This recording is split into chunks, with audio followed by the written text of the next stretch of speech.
자, 우리 이제 유형자산 계속 볼 건데 자본적 지출이랑 수익적 지출이 있거든요.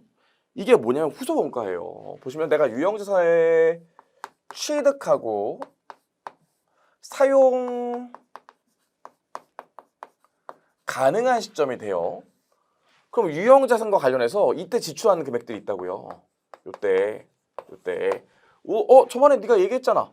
유형자산 취득과 직접적으로 관련된 금액은 여기서 발생한 거는 자산에 가산하고 유형자산 취득과 직접적으로 관련이 없는 건 비용 처리하고 유형자산 취득과 직접적으로 관련이 있더라도 여기서 발생한 건 비용 처리한다며 그 얘기가 아니라 얘는 유형자산과 관련해서 지출한 거라면 얘는 유형자산에 대해서 직접적으로 지출한 게 있어요. 건물을 증축하던가 아니면 유형자산에 엘리베이터를 설치하거나 아니면 유형자산 건물 같은 경우에 외벽에 페인트를 다시 칠하는 경우가 있다고요. 이렇게 요 시점에 유형자산과 관련해서 돈을 지출하는 걸 뭐라고 그러냐면 후속 원가라고 합니다. 후속 원가요.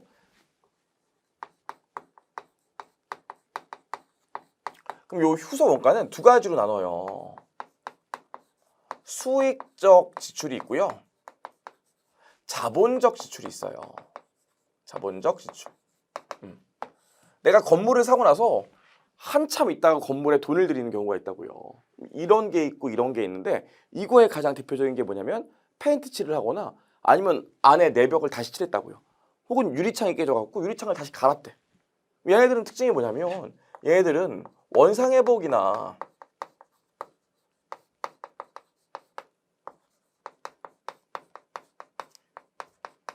현상 유지를 위해서 지출하는 것들이죠. 근데 이런 거 있어요. 아까도 얘기했지만 건물을 증축하던가 아니면 건물 안에 엘리베이터 설치했대요. 그럼 건물 층수가 늘면 그것 때문에 돈을 더 벌게 되겠죠. 아니면 건물을 전면 리모델링 했대요. 오래 쓰려고. 그럼 이런 것들은 어때요? 요거를 통해서 우리 경제적 효익의 유입이 증가하던가 아니면 내용 연수가 늘어날 수 있다고요. 내용 연수가 늘어날 수 있어요. 이런 것들을 수익적 지출, 자본적 지출이라고 하는데 결론부터 말씀드리면 수익적 지출은 그냥 비용 처리합니다. 지출했을 때. 하지만 자본적 지출은 실제로 이것 때문에 돈도 많이 벌게 되고 더 오래 쓰게 되기 때문에 이 자본적 지출은 유형자산의 취득 원가에 가산해줘요. 말 문제도 나올 수 있지만 우리 문제에서 계산 문제가 나오는 경우에 원상회복이나 현상 유지를 위해서 지출했다. 그럼 그 즉시 비용 처리하면 되고요. 경제적 효익의 유입을 가져오거나 내용 연수가 증가했다. 그러면 자산의 취득 원가에 가산해주면 됩니다. 그래서 교재 보시면 수익적 지출이랑 자본적 지출이 있는데 여기는 여러분들 한번 읽어보시고 제가 표도 나와 있어요.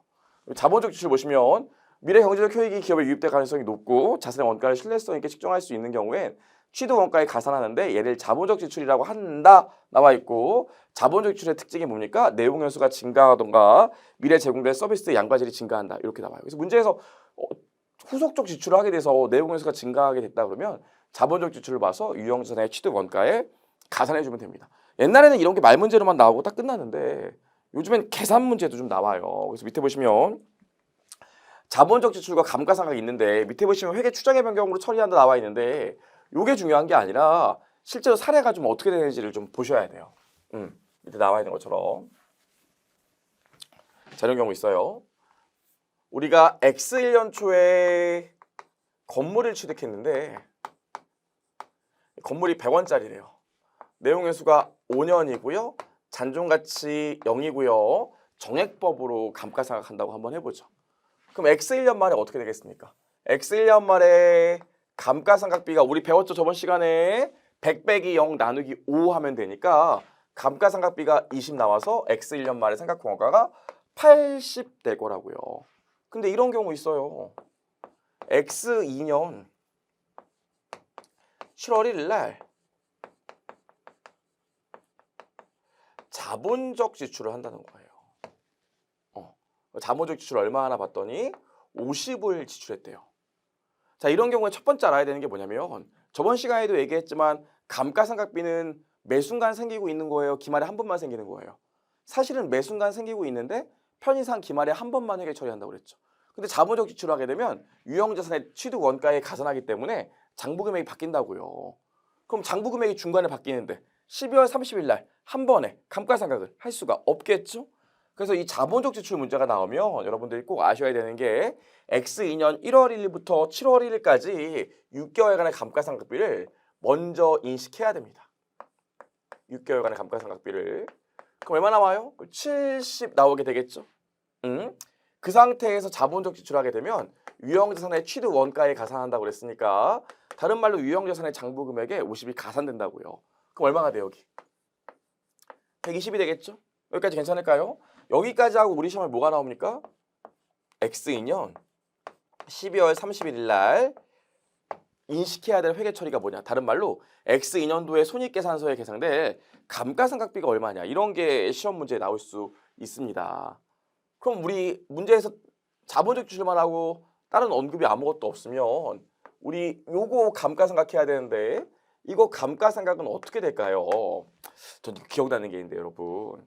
옛날에 제가 공부할 때 회계사 시험을 몇 번 떨어졌어요. 그랬더니 저희 어머니가 그러는 거예요. 야, 나는 네가 이번에 시험을 봐서 회계사 시험에 붙던 떨어지던 너 이제 취업하고 나면 무조건 결혼시킬 거야. 나는 더 이상 너랑 못 살겠어. 언제까지 엄마한테 이렇게 매달려갖고 그게 막 공부하고 이렇게 할 거야. 이제 너 빨리 취업하면 바로 결혼시킬 거야 이랬다고요. 근데 제가 이제 시험에 합격하고 나서 회계사 된 다음에 회계사는 1년에 한 번씩 그 스페셜 보너스를 주는데 다 수업 얘기예요. 그날은 회계사들이 그 보너스가 들어오고 1년에 한 번 들어오는 보너스가 들어오기 때문에 총각들은 대부분 다 술을 마셔요. 친구들 만나거나. 근데 제가 그때 여자친구랑 헤어졌을 때고 뭐 친구랑도 연락이 좀 안 되고 그래가지고 약속이 안 잡히더라고요. 그래서 어쩔 수 없이 집에 들어갔어요. 일찍. 보너스 받는 날에 일찍 집에 들어갔다고요. 와, 근데 집에 들어갔더니 어머니가 아버지랑 그 저녁으로 라면을 먹고 계시더라고요. 왠지 내 안에 있던 효심이 이렇게 발동하더라고요. 엄마 뭐야 왜 저녁에 라면을 먹어? 나가자. 내가 맛있는 거 사줄게. 나 오늘 보너스 받았어. 그래서 어머니 아버님 데리고 나가가지고 모시고 나가가지고 좋은 데서 밥도 사드리고 백화점에서 옷도 이렇게 좀 사드리고 영화도 보여드리고 집에 왔다고요. 근데 집에 돌아가는 길에 갑자기 어머니가 제 팔짱을 탁 끼더니 아이고 내 새끼 이거 아까워서 어떻게 결혼시키나 엄마랑 3년만 더 있다 결혼하자 이러더라고요. 제가 그때 알았죠. 신분이 바뀌면 내용연수도 바뀐다는 걸. 이것도 마찬가지예요. 자본적 지출로 신분이 바뀌게 되면 내용연수가 바뀌게 돼요. 그래서 문제에서 이렇게 주는 경우가 있어요. 이렇게 자본적 지출하면 요 시점에 새로 남아있는 자녀 내용연수가 6년이다 이렇게 주는 경우가 있다고요. 그럼 X2년 7월 1일 기준으로 내용연수가 자녀 내용연수가 6년 남아있다고 하니까 감가상각비는 어떻게 되겠어요? 장부금액은 120으로 바뀌었고 잔존가치는 0이고 여전히 정액법을 쓰지만 내용연수가 6년으로 바뀌었으니까 6으로 나눠주시면 되겠죠. 이때 주의사항이 뭡니까? X2년 7월 1일부터 12월 30일까지 6개월 동안 생각해야 되니까 월할 상각 저번 시간에 배운 거 11분의 6 해주셔야겠죠. 그래서 우리 시험에 이렇게 내운 다음에 X2년도의 손익계산서에 기재될 감가상각비가 얼마냐 이렇게 물어볼 수도 있어요. 이렇게 하시면 되고 문제에서 자녀 내용연수를 안 줄 때도 있습니다. 그럴 때는 어떻게 해야 될까요? 그럴 땐 봐봐요. 5년 중에서 이미 1.5년이 경과했죠. 그럼 몇 년 남았어요? 3.5년이 남아있을 거 아닙니까? 그래서 나누기 3.5년 한 다음에 6개월 동안이니까 12분의 6 이렇게 계산할 수도 있어요. 근데 이렇게 하면 좀 헷갈리거든요. 3.5년인데 막 3.6년으로 계산하고 난리도 아니에요. 그래서 이런 경우에는 문제에서 그냥 아무 얘기가 없고 이 시점에 새로운 내용연수를 안 준다면 지금 3.5년 남은 건데 그렇게 하지 말고 이렇게 바꾸면 편해요. 우리 내용연수가 5년이면 전체 몇 개월이에요? 전체 60개월이죠? 근데 몇 개월 지났어요? 12개월하고 6개월 지났으니까 18개월 지났잖아요. 그럼 42개월 남은 거죠. 42개월 중에서 지금 6개월 경과되는 거 아닙니까? 이렇게 계산할 수도 있어요. 그래서 교재 보시면 그림에 그런 얘기가 나와 있습니다.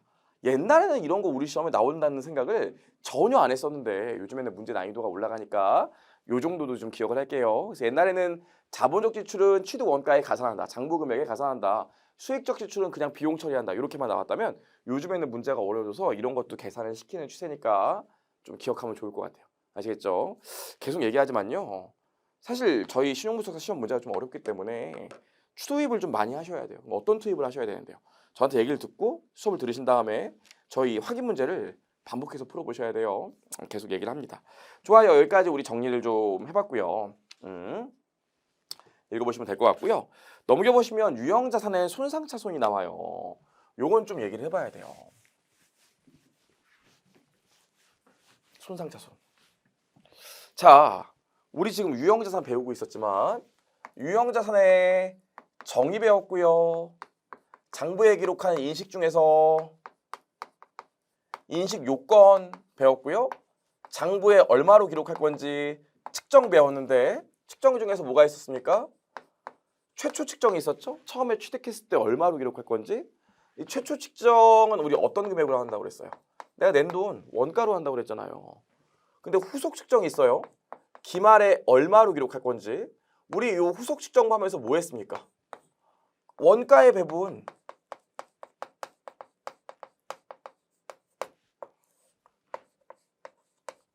감가상각했었죠. 그쵸? 쓴 것만큼 비용 처리했잖아요. 근데 원가의 배분, 내가 쓴 것만큼 비용 처리하는 것만 있는 게 아니라 요 자산을 통해서 벌어들일 미래 현금 흐름이 감소하는 경우도 있어요. 이걸 뭐라고 그러냐면 유형자산의 손상이라고 합니다. 그래서 일반적으로 후속 측정을 하게 되면 내가 쓴 것만큼 비용 처리한 다음에 그리고 나서 요거 자산에 문제가 생겨갖고 자산을 통해서 벌어들일 돈이 급격하게 줄어든대요. 그럼 모두 해준다고요? 손상이라는 걸 인식하게 돼요. 그래서 우리가 손상이라는 걸 좀 배워야 되는데 손상 개념을 이해 못 하시는 분들이 좀 있더라고요. 그래서 그냥 재미로 좀 얘기를 해볼게요. 편하게 들으시면 돼요. 편하게. 이 저희 아버님 어머님은 부동산 투자에 완전히 재능이 없으세요. 네. 들어보면 여러 번의 기회가 있었는데 그 뭐 진짜 순간순간 최악의 선택만 하셨다고요. 저희 아버님이 70년도에 현대건설에 입사하셔가지고 제가 82년생인데 82년도에 태어났을 때 아버님이 계속 중동에 나가 계셨다고요. 지금도 제 친구도 대우건설 다니는데 중동 한번 갔다 오면 급여가 꽤 높고 그러기 때문에 뭐 요즘이야 워낙 집값이 올라서 그렇지만 한 10년 전만 한 8년 전만 하더라도 중동 한번 갔다 오면 그 전세자금 대출 막 다 갚고 그런다고 하더라고요. 지금도 그런데 다 수업 얘기예요. 아버님이 80년대에 중동에 나가 계셨으니까 어머님이 돈을 많이 모으셨겠죠. 어머님이 낭비 안 하고 그러셔가지고 아버님 월급을 다 모았다는 거예요. 그래서 어머님이 돈이 많으셨대요. 그러다가 저희 사촌, 그러니까 저희 엄마의 이모, 저한테는 이모 할머니죠. 이모 할머니가 이 파주의 유명한 땅 부자셨는데 저희 어머니한테 그랬다는 거예요. 야, 너는 왜 그 남편이 중동에서 번 돈을 다 은행에만 예금하니 이모 따라서 파주에 땅을 사자 그랬었다는 거예요. 그래서 엄마랑 이모 할머니랑 손을 잡고 파주에 가서 땅을 봐가지고 그 이모 할머니는 여기에 땅을 사기로 하고 엄마는 여기에 땅을 사기로 했대요. 그래서 아버님한테 편지를 썼다는 거예요. 여보, 당신이 중동에서 모래바람 맞으면서 번 돈으로 파주에 이제 땅을 사려고 해요. 우리 부자 돼요. 이렇게 편지를 썼다는 거죠. 근데 아빠가 처음으로 중동에서 국제전화를 했다는 거예요. 그때 당시에. 엄마 받았대. 여보, 웬일이에요? 아니 국제전화를 왜 했어요? 그랬더니 자기야, 파주 전쟁 나면 거기 불바다인데 거기 땅을 사면 어떻게 돼? 땅 사면 뭐 내가 번 돈 다 날릴 일 있어? 절대로 파주에 땅 사지 마 그랬다는 거예요. 아버님이 어머님을 사랑하고 어머님이 아버님을 사랑할 때라 엄마가 파주에 땅 사는 걸 포기했대요. 80년대 초반에. 그렇게 이 첫 번째 부자가 될 기회를 놓쳐요. 그러고 나서 이제 아버님이 가끔씩 서울로 휴가 나오시면 그때 당시 엄마랑 저랑 단칸방에 살았다는 거예요. 단칸 3방에. 그래서 아버님이 아니 우리 이제 돈도 많이 모았는데 왜 여기 단칸방에서 살아? 여보 이러지 말고 아파트를 사자. 근데 여러분 여보 오해는 하지 말고 들어. 저기 개포동이라고 개도 포기한 동네가 있는데 거기가 요즘 좀 이렇게 개발이 된다고 해. 개포동에 주공 아파트를 짓는다는데 그걸 좀 사는 게 어때 그랬다는 거예요. 지금이야 개포동이 대치동 다 강남권이지만 어머니 80년대에는 거기가 다 이게 막 비 오면 거기 홍수로 물 잠기고 그런 동네였다는 거죠. 그래서 어머니가 여보 내가 지금 남편 없이 혼자 사는 것도 그래 죽겠는데 나 서울 4대문 밖을 벗어난 적이 없는 여자야. 개포동? 장난쳐? 절대 안 가. 그랬다는 거죠. 아버님이 어머님을 사랑하고 어머님이 아버님을 사랑할 때라. 그래서 아빠가 또 그 포기했다는 거예요. 그래서 아버님이 또 이번에는 여보 그러지 말고 그럼 올림픽 이제 하는 거 알지? 올림픽. 저기 잠실에 가면 올림픽 때문에 잠실 일대가 개발된다는데 잠실 주공 아파트를 좀 사는 게 다 손상 얘기예요. 잠실 주공 아파트를 사는 게 어때 그랬다는 거죠. 근데 어머님이 이번에 또 잠실? 내 친구 잠실 사는데 거기 개미 엄청 많대. 나 개미 진짜 싫어하는 거 알잖아. 그때는 세스코가 없을 때라. 그래서 아버님이 또 포기하셨다는 거죠. 제가 지금 잠실 사는데 저희 어머님이 그 저희 동네 오시면 이게 얼마나 그랬지? 내가 그때 샀어야 되는데 막 이런 얘기 하신다고요. 안 끝났어요.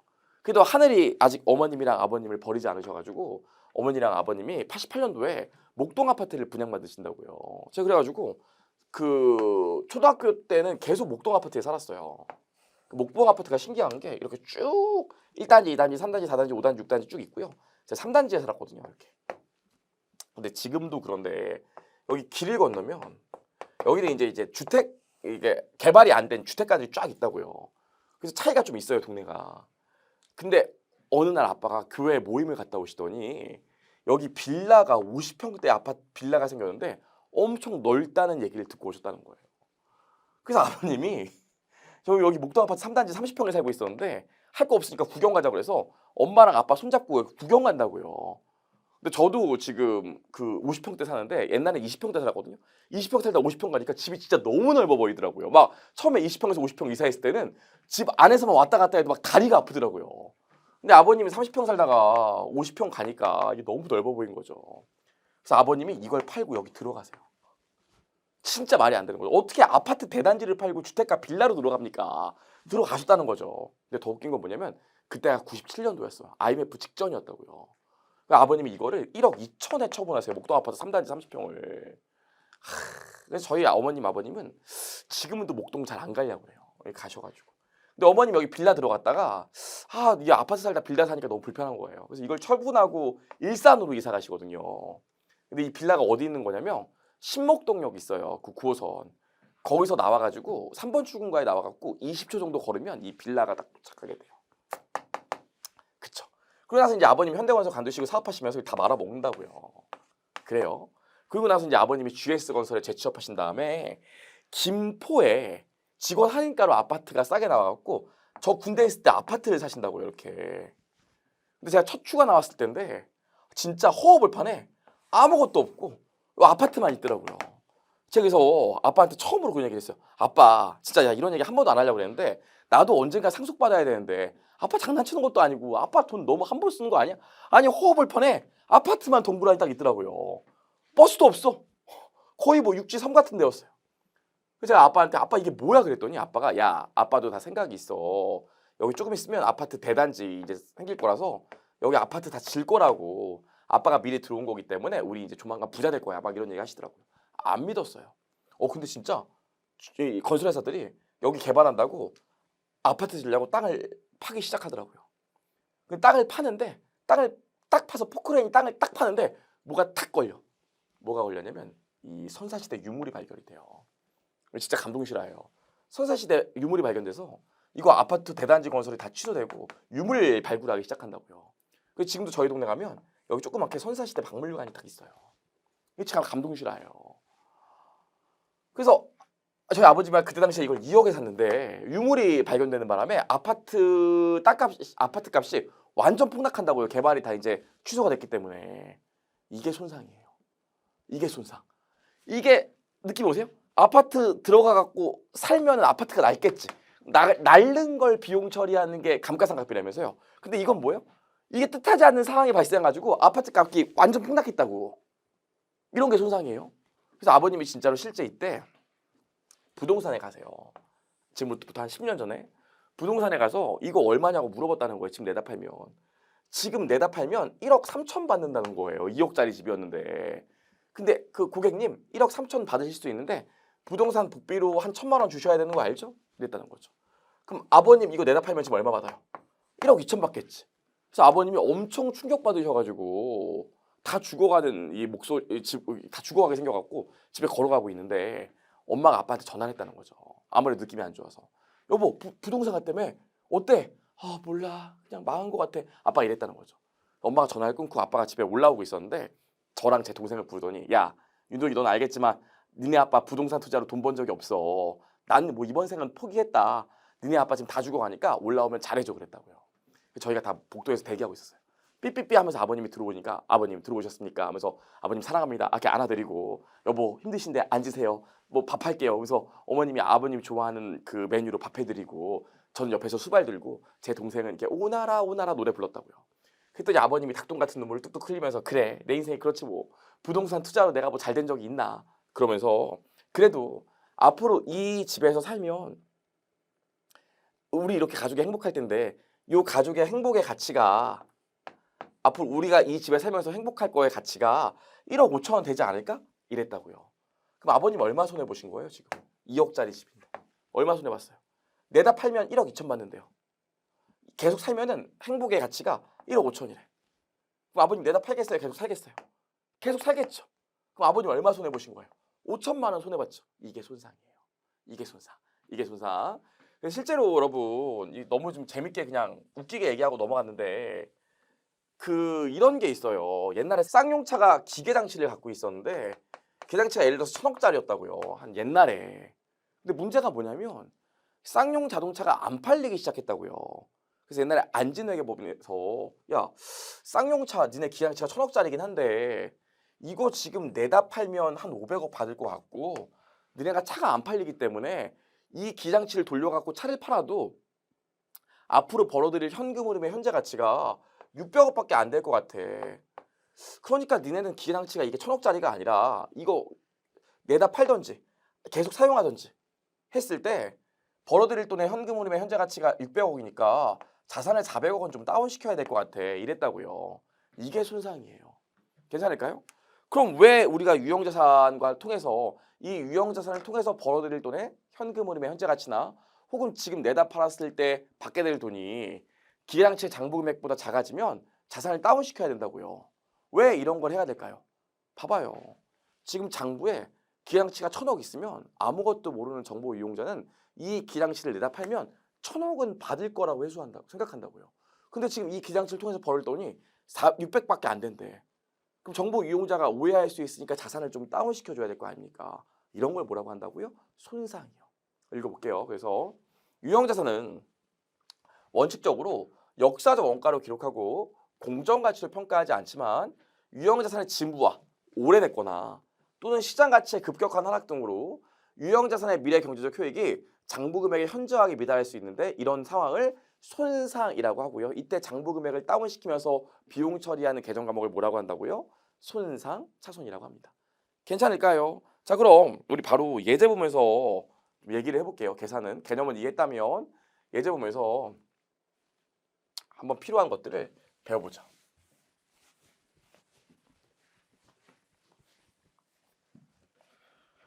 그럼 예제 보면 알 수 있는 게 X1 연초에 포도는 기계장치를 100원에 취득했대요.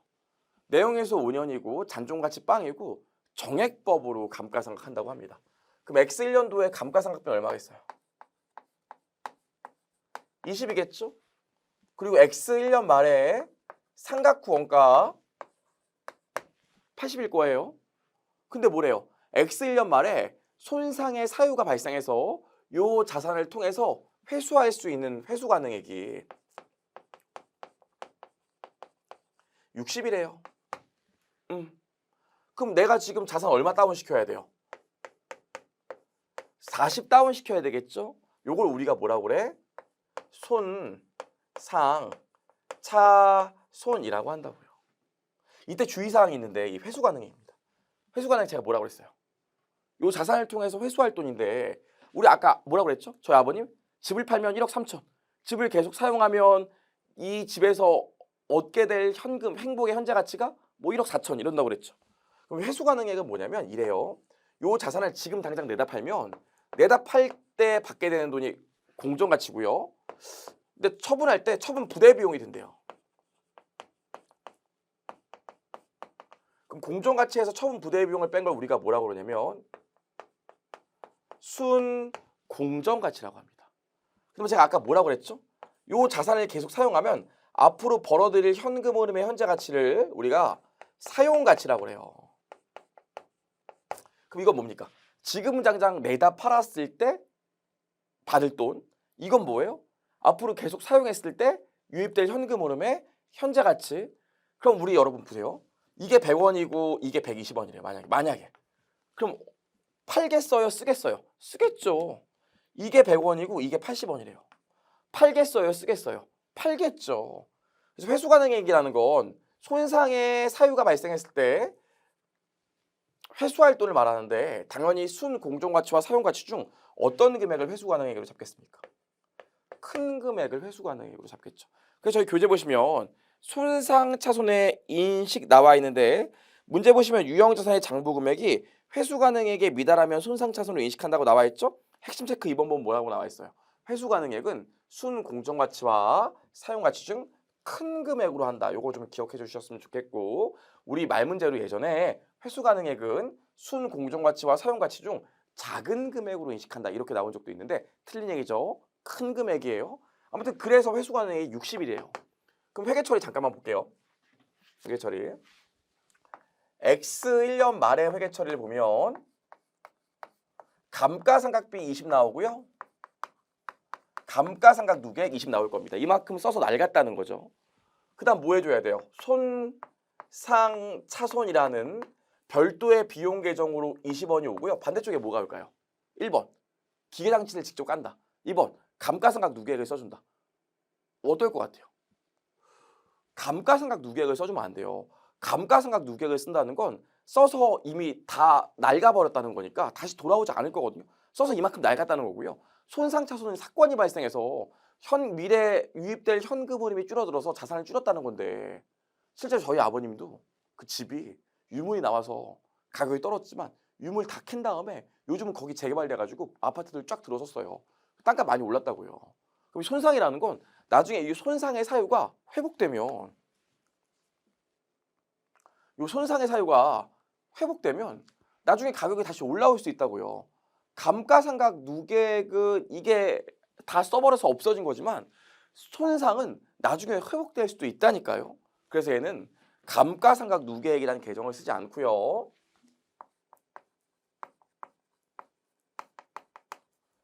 손상차손 누계액이라는 별도의 자산의 차감 계정을 씁니다.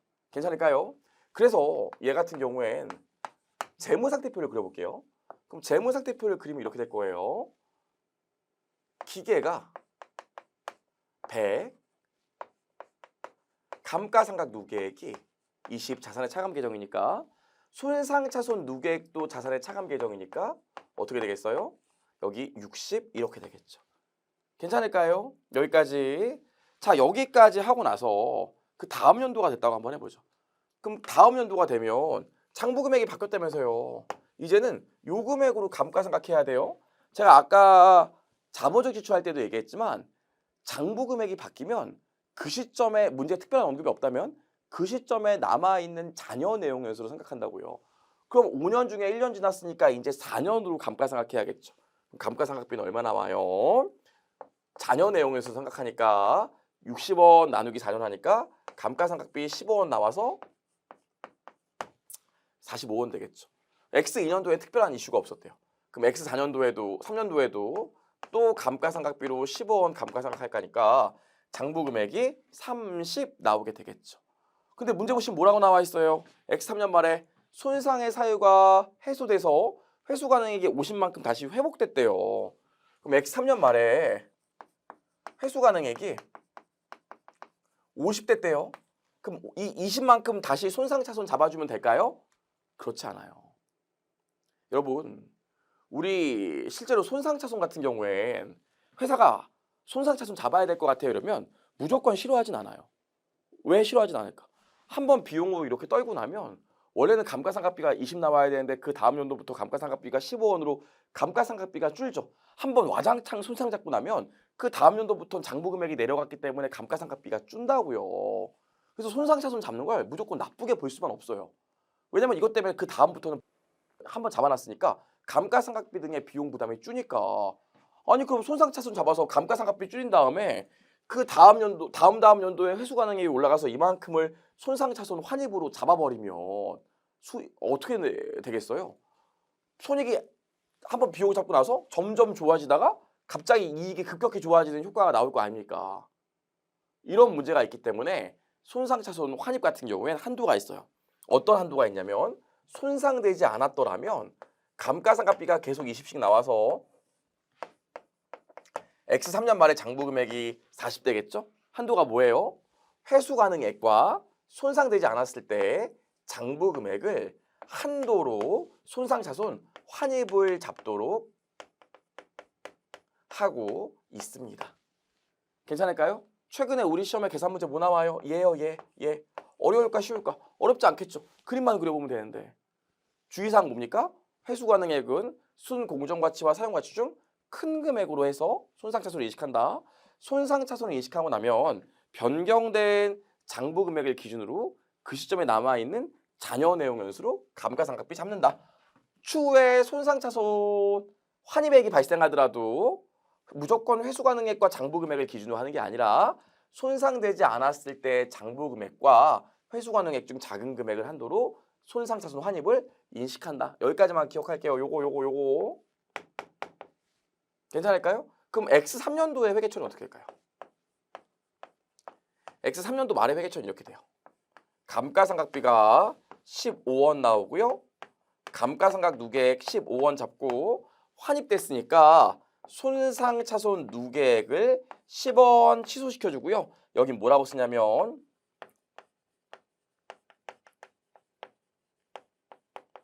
손상차손 환입이란 계정으로 10원 이렇게 쓰게 됩니다. 괜찮을까요? 여기까지는 좀 기억해 주시면 좋을 것 같아요. 그래서 예전에는 진짜 우리 시험 문제가 쉬웠기 때문에 요거 두 개 중 큰 금액을 회수 가능액으로 해서 손상차손이 얼마냐 요거만 물어봤다면 요즘에는 환입액까지 다 물어보고 있습니다. 괜찮을까요? 여기까지요. 그래서 교재 보시면 우리 손상차손 환입액 나와 있는데 뭐라고 나와 있습니까? 손상되지 않았을 때 장부 금액과 회수 금액 중 작은 금액을 기준으로 한다. 여기까지 기억하시면 될 것 같고요.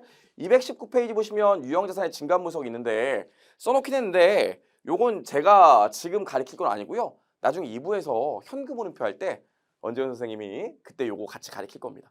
지금은 요거 안 보셔도 되고요. 뒤에서 문제에서 잠깐 정리해 보도록 할게요. 자, 여기까지 했고요. 넘겨보시면 우리 220페이지에 뭐가 있냐면 유형자산의 재평가가 있어요. 재평가.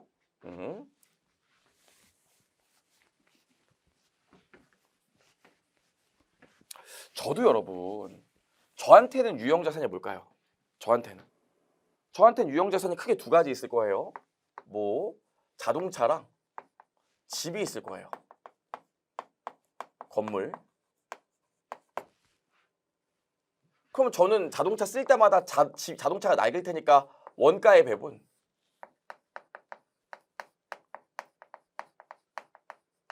감가상각 할 거라고요? 집도 감가상각 할 거예요. 집을 사용할 때마다 집에서 살 때마다 집이 낡을 테니까. 근데 중요한 차이가 있어요.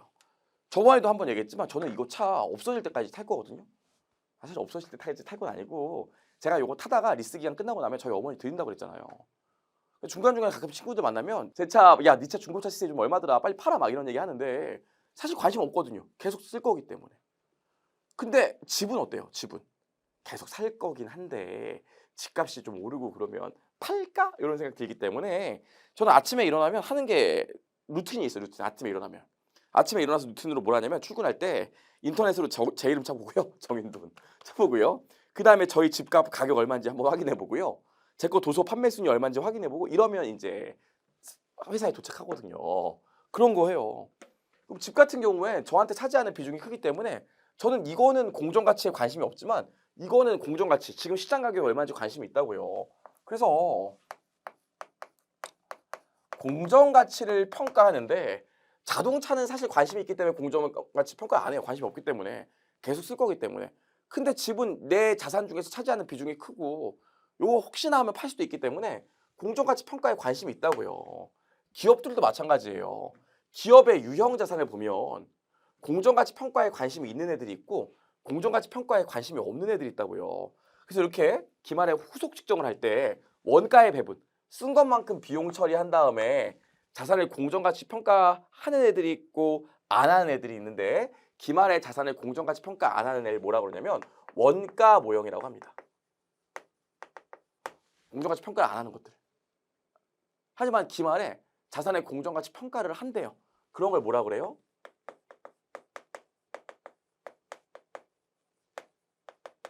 재평가 모형이라고 합니다. 그래서 이 유형자산 같은 경우엔 같은 유형자산이라고 하더라도 범주에 따라서 공정가치 평가를 안 하는 원가 모형이 있고요. 공정가치 평가를 하는 재평가 모형이 있다고요. 저는 손상은 어떻게 되는데요? 사실 이것까지 하고 나서 좀 어려운 얘기를 해보면 우리 미래 현금 흐름의 급격한 감소인 손상을 이렇게 해요.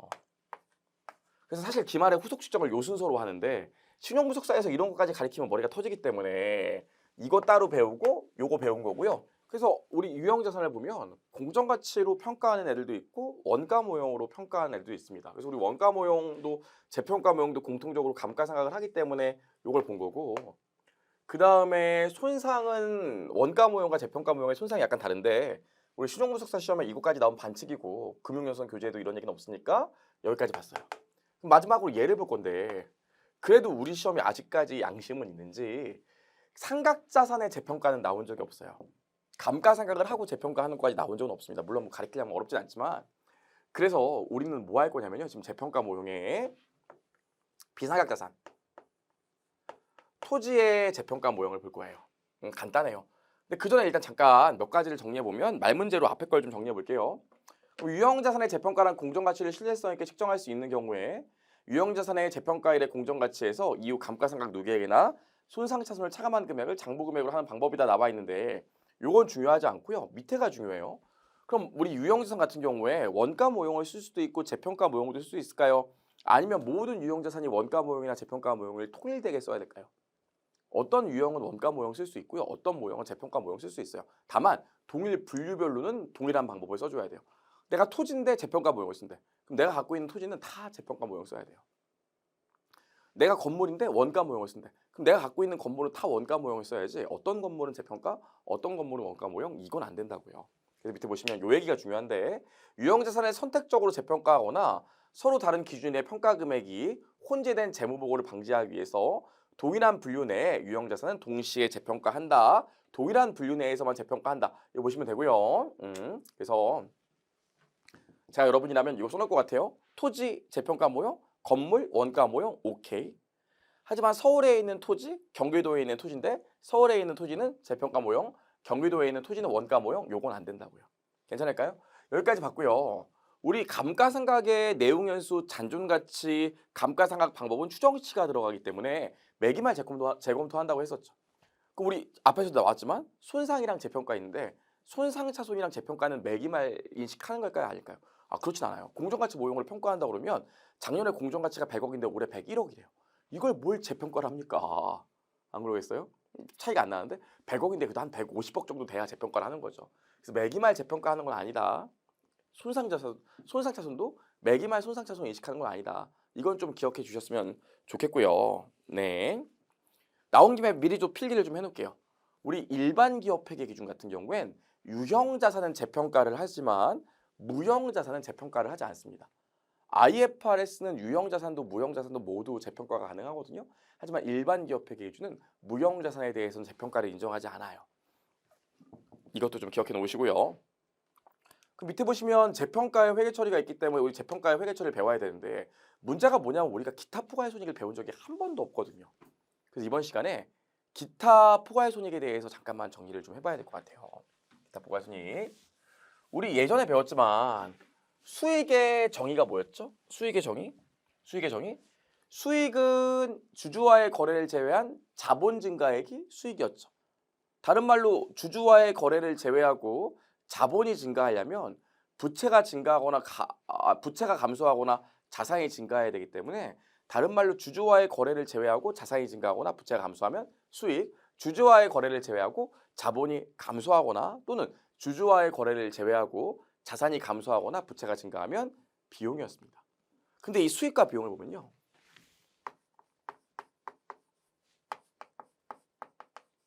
종류가 두 가지로 나눠요. 단기 손익에 들어가는 수익이 있고요. 기타 포괄 손익, 영어로는 Other Comprehensive Income이라고 해서 OCI라고 합니다. 이 기타 포괄 손익에 들어가는 손익이 있거든요. 여러분 보세요. 제가 학원 강의하고 회계사 사무실 운용해서 1억을 벌었대요. 그럼 엄마한테 엄마 나 1억 벌었어 이렇게 얘기할 수 있겠죠. 근데 제가 집이 있는데 집을 팔 마음은 전혀 없는데 집값이 1억 올랐대요. 그럼 똑같이 엄마 나 1억 벌었어 이렇게 얘기할 수 있겠죠. 왜냐면 집값이 올랐으니까. 근데 이 두 개는 수익은 맞아요. 통장에 돈이 들어오거나 집값이 늘었으니까. 근데 이 둘의 성격이 같을까요, 틀릴까요? 성격이 약간 틀려요. 왜냐면 제가 학원 강의나 회계사 사무실 운영해서 돈을 번 건 제 통장에 돈이 정말 1억 들어왔다고요. 그렇죠? 하지만 집값이 오른 건 제 주머니에 돈이 들어왔어요, 안 들어왔어요?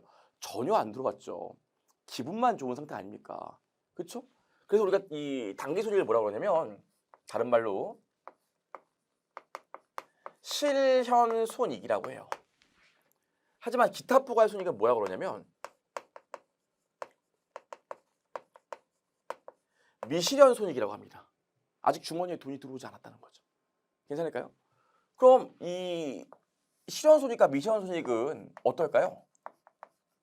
장부의 마감이요. 이거 제가 기초회계원리에서 듣고 오시라고 했고 제가 수업한 기초회계원리에서 장부의 마감 엄청 강조했습니다. 우리 수익과 비용은 어떻게 된다고 그랬어요? 일반적으로 수익과 비용은 올해 많이 벌었어도 그 다음 연도가 되면 0부터 다시 시작한다고 그랬죠. 그래서 수익과 비용을 다 0으로 만든 다음에 당기손익은 집합손익을 타고 이익잉여금으로 간다면서요. 그게 장부의 마감이잖아요. 회계원리 듣고 오셔야 돼요. 장부의 마감이라고요? 당기손익은 장부의 마감을 해줘요. 하지만 실현손익은 장부의 마감을 하지 않습니다. 왜냐면 아직 집값이 안 오랐다고요. 보세요. 엄마가 야, 너 학원 강의하고 회계사 사무실에서 얼마 벌었니? 엄마 5억 벌었어. 와, 너 올해 5억이나 벌었다고? 전년도에 3억, 올해 2억. 아니, 작년 거 말고 올해 번 거. 이렇게 될 거 아닙니까? 왜냐면 통장에 돈이 주머니에 돈이 들어왔기 때문에 엄마는 작년도에 번 건 관심 없어요. 올해 새로 번 게 관심 있겠지. 하지만 얘는 어때요? 기타 부가손익은 야, 너 집값 올랐다며. 너 집 사가지고 얼마나 오른 거니? 엄마 2억 올랐어. 2억? 너 작년도에 3억 올랐다며. 아, 그 작년도 거고 올해는 2억 올랐어. 야, 너 집 안 팔았으니까 지금 작년도에 3억 오르고 올해 2억 올랐으면 누적으로 5억 오른 거 아니야. 그걸 얘기해야지. 안 그래요? 그래서 실현손익은 주머니에 돈이 들어왔기 때문에 올해 발생한 손익은 올해 돈 들어오고 딱 끝났어요. 다음 연도에 올해 번 걸 얘기할 필요가 없다고. 하지만 기타 포괄손익 얘네들은 집값 오르거나 자산값이 오른 거지 자산을 판 게 아니라 주머니에 돈이 들어온 게 없어요. 그러니까 항상 뭘 얘기해 줘야 돼? 전년도에 2억 오르고 올해 3억 올라서 누적으로 5억 올랐지롱 요 얘기를 계속 해줘야 된다고요. 그래서 기타 포괄손익은 장부의 마감을 안 해요. 괜찮을까요? 여기까지. 그래서 얘는 장부의 마감을 통해서 어떻게 돼?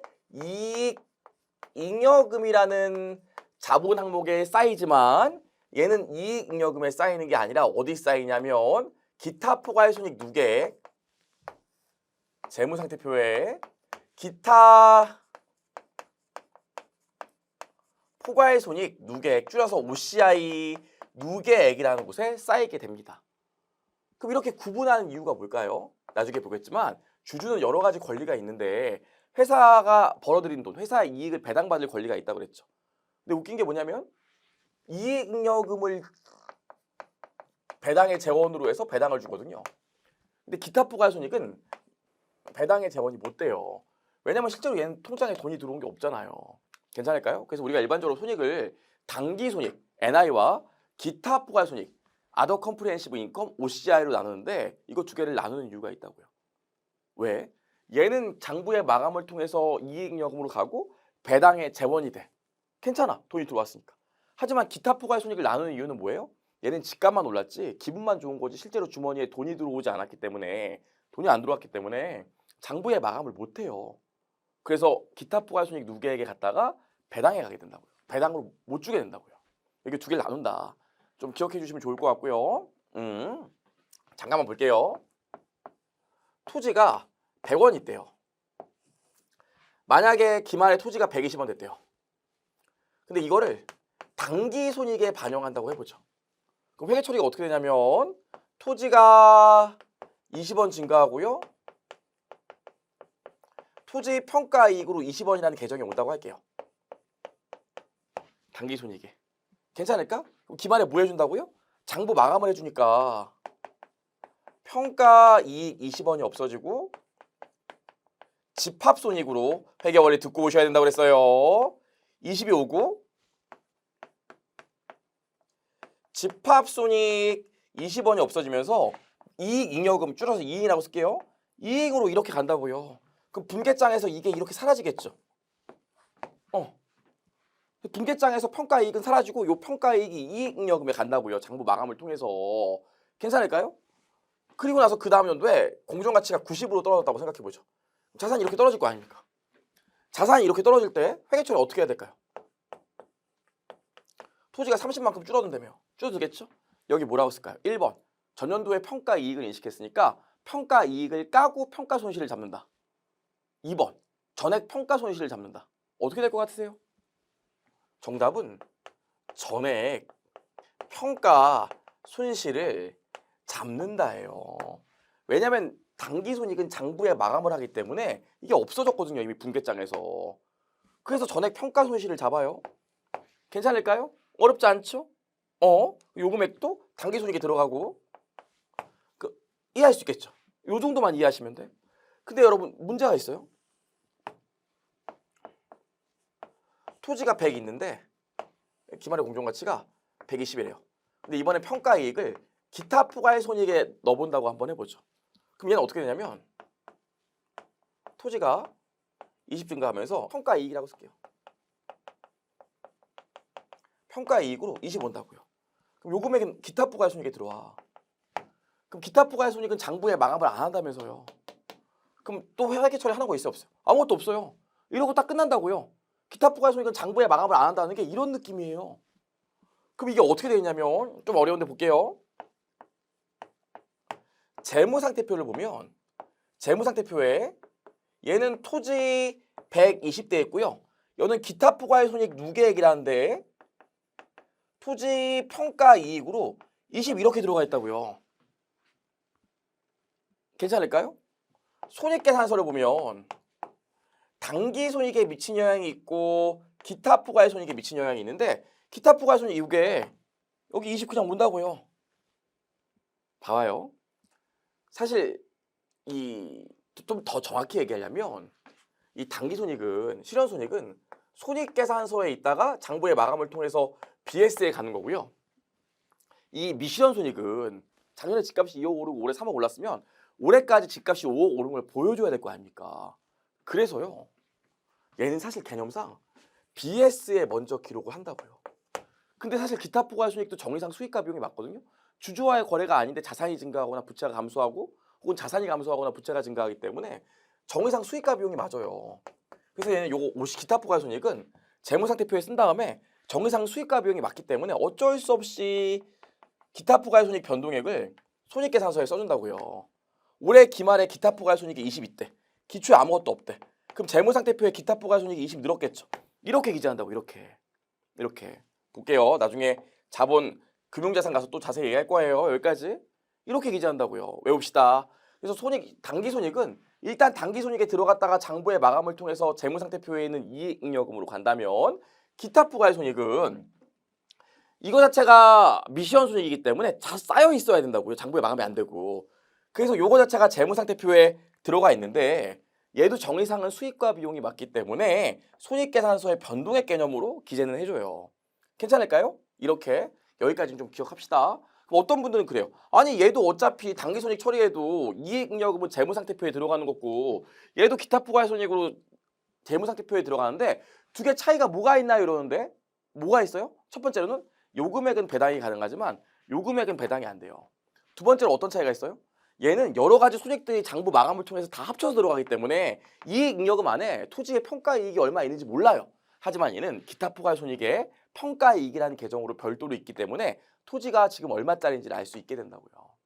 일단 여기까지 봤어요. 자 여기까지 하고 나면 봐봐. 이 얘기를 하고 싶어 한 건데 그 다음에 공정가치가 90 됐대요. 공정가치가 90 됐대. 요거 회계 처리 어떻게 할까? 아까 당기손익에 반영했을 땐 토지 줄이고 바로 평가 손실 잡았죠. 얘는 어떻게 될까요? 얘도 토지는 30 줄 거예요. 여기 어떻게 할까? 평가 손실 바로 썼을까? 평가 이익 까고 평가 손실 써줄까요? 얘는 장부에 마감이 안 됐기 때문에 분계장에 남아 있다고요. 어떻게 하나의 토지에 대해서 평가 이익도 있고 평가 손실도 있을 수 있겠습니까? 얘는 장부에 마감이 안 됐기 때문에 회계처리상으로 보면 평가 이익 20원 잡아놨던 걸 까고 그래도 부족한 10원을 평가 손실로 이렇게 기재하게 돼요. 재평가 모형 처음에 이해할 때 왜 회계 처리가 이렇게 되는지를 이해하려면 이 기타 부가의 손익의 정의를 알아야 됩니다. 그래서 지금 여기까지 얘기해봤어요. 이 얘기는 나중에 금융자산 가서 주식할 때 더 자세히 얘기하긴 할 건데 일단 여기까지는 좀 알아두길 바랄게요. 그럼 여기까지 하고 나면 여러분 이제 재평가의 회계 처리를 볼 건데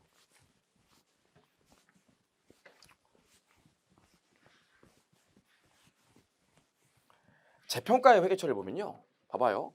만약 토지라고 할게요. 토지를 100원 주고 사면 이렇게 있으면 토지의 공정가치가 내가 처음 샀을 때 금액보다 올라갈 때도 있고 토지의 공정가치가 내가 처음 샀을 때 금액보다 내려갈 때가 있잖아요.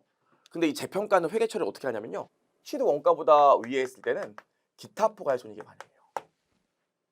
취득 원가보다 공정가치가 밑에 있을 때는 당기손익에 반영합니다. 왜 이렇게 할까요? 이게 회사를 위하는 회계 처리일까요? 회사를 위하지 않는 회계 처리일까요? 회사를 위하는 회계 처리예요. 만약에 공정가치가 이렇게 올라갔을 때 요 금액을 당기손익에 반영하면 당기손익이 늘어나겠지.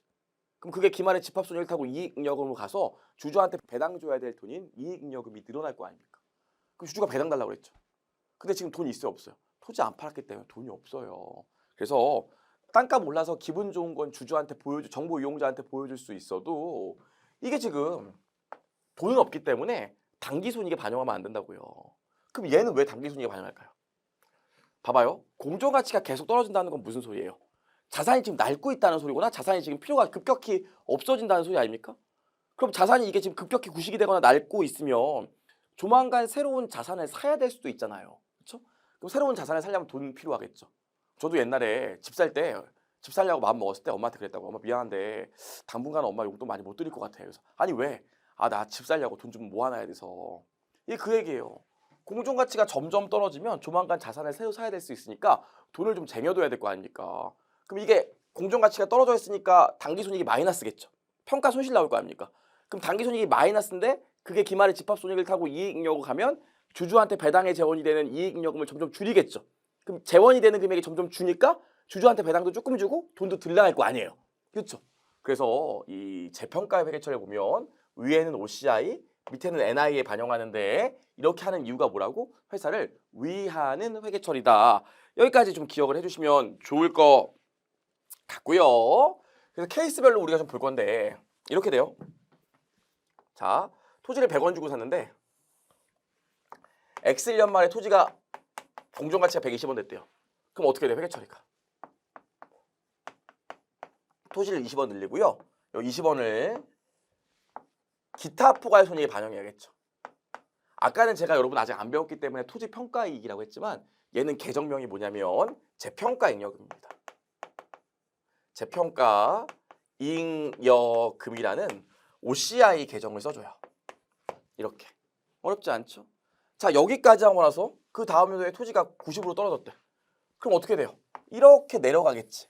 이렇게 내려갈 때 어떻게 해줘야 돼요? 아까 배웠잖아요. 토지가 30 감소하는 건 맞지만 BS에 있는 미션 손익 장부 마감이 안 됐기 때문에 기타 포괄 손익 20을 줄여주고요. 그리고 뚫고 나간 10을 당기 손익에 반영해 준다고요. 이렇게 처리해요. 그래서 회계 처리 보면 재평가 잉여금이 20원 감소하고요.